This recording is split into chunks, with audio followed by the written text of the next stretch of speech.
Chapter 8 Mrs. Bittenbot's Revenge. The door opened and she slid out, still wearing the same t-shirt, torn jeans, and jangly keys.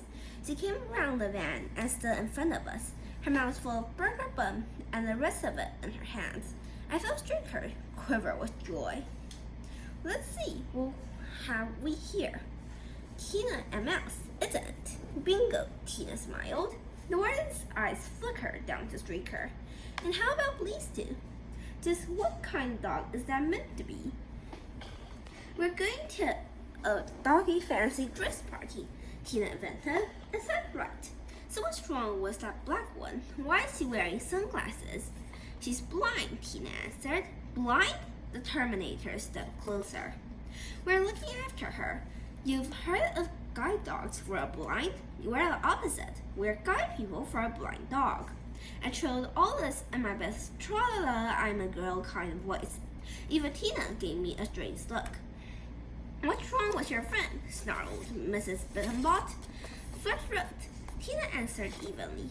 So where's her boyfriend today? And that wrist dog of his? I'll find them, you know, and then they'll be in big trouble. Hiding a criminal dog is an offense.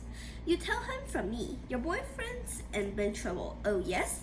He's not her boyfriend, I snapped, and Tina looked daggers at me, while Mrs. Bittenbot took a step back in surprise. Oh really? And how would you know that? Because, I spluttered, Trevor's my boyfriend. Ah, what was I saying? Was I totally bonkers? Tina was sucking in her cheeks very hard, a sure sign that she was desperately trying to control a fit of giggles. Streaker was sniffing the air. The dog warden was examining me uncomfortably closely. I'm sure I've seen you somewhere before, she began. That's because she lives here, said Tina. Maybe. But that interplanetary dog of yours looks familiar too. That's dogs for you, said Tina brightly. Oh well, can't stand here chatting all day. We've got that party to go to. Come on, Trivia. Tina pulled me away and we began to walk steadily up the street. I think we would have made it if it hadn't been for a burger bun. Streaker had been eyeing it up for ages and there was no way she was going to let it get away from her now. Mrs. Bittenbot was already halfway back to her van when Streaker suddenly whirled around and took off. Actually spinning around so fast I crashed to the ground and my wing fell off. In a mighty bound, Streaker had reached the van, now minus her sunglasses. With an 11th bound, she was in the air, just as the dog warden was about to cram the last piece of burger into her mouth. It never reached its destination, but Streaker did. Whoomp! The bun was gone, straight into Streaker's mouth and down her throat. As Streaker raced away, Mrs. Bittenbot roared out, Streaker! Then she turned towards Tina and me. Trevor, she bellowed. That was it. I scrambled to my feet and raced off, leaving the wig behind. Come on, I yelled at Tina. And all three of us made off down the street. I heard the van start up. When I glanced back, I was astonished to see Tina running straight towards the van. Tina, I cried.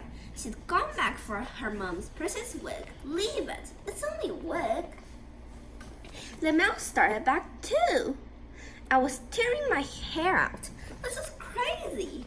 Come on, I screamed. The van had stopped. Mrs. Bittenbot was grabbing something from the back. Tina got the wig, turned and began racing towards me, only to crash straight into Mouse. She went flying right over Mouse, and Mouse is a big dog. She crashed to the ground with a pained cry, rolling over and over, clutching her leg. I could see blood. Tina lay on the pavement, rocking back and forth and yelling at me. Run for it, Trev, run for it. For a second, I stood there, staring up the empty street ahead of me. Escape was in my grasp. I looked back at Tina rolled across the pavement. Mrs. Bittenbot came round from behind the van, waving her dog catching net. Was it for Mouse or for Tina or both?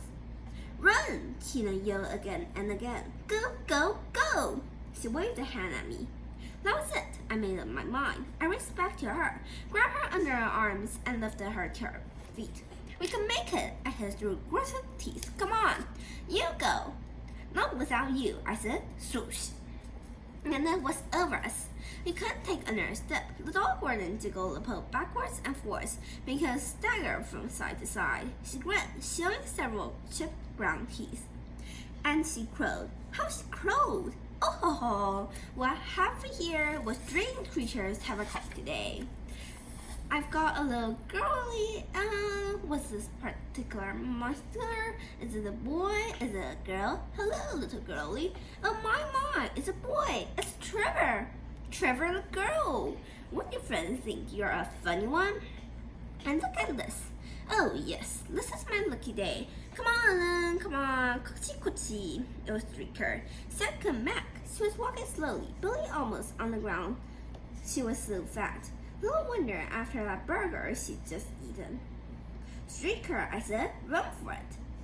But of course she never does what she's told. She came closer and closer until all Mrs. Spinbot had to do was snap a lid on her collar. She didn't even need the dog catching net.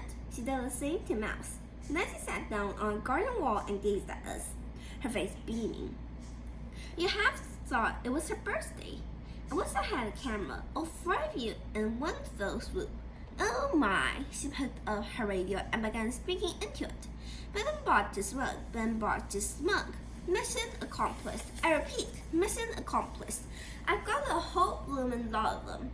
Get yourself down here at once. And that was how we ended up in a cell at the police station. I can bear all the crowing. Certain Smug took photos of us.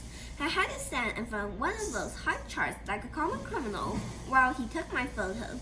He made me put the wig back on too. I wanted to die. A policewoman mopped up Tina's cut leg and put a plaster over it. It was quite a big wound. It must have hurt a lot. You should have run for it when you could, she said. Now we're all in a mess.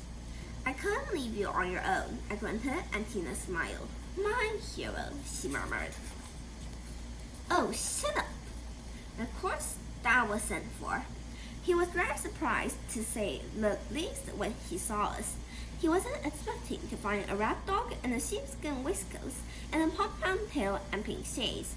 So that was a bit of a shock. And then he saw me, his only son, dressed as a girl. He reeled back for a second and did a double take, like he was in a cartoon. He screwed his eyes up tight and took another long stare. Trevor, he said at least, forcing a smile. What a constant surprise you are to me. I shall look forward to hearing the explanation for this one. I was wondering how long it would be before I had to come and get you out of jail, he went on, almost managing a smile. How many times is it now altogether? 3 or 4? 6, I said. He's a liability, your son, growled Sergeant Smug. He should be shown in with the dogs, if you ask me. Fortunately, Sergeant, we're not asking, answered Dad. I'm taking them home. You can take them 3 home, snarled Mrs. Bimbot, but you can't take that sneezing mutt. She's a criminal and she's going straight to a dog compound. Dad? Dad shrugged.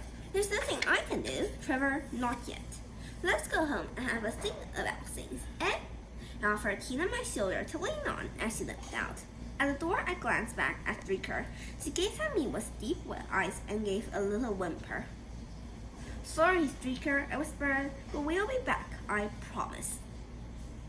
Mrs. Spinbot slammed the door shut on Streaker, turned the key, and flashed a brown-toothed grin at me.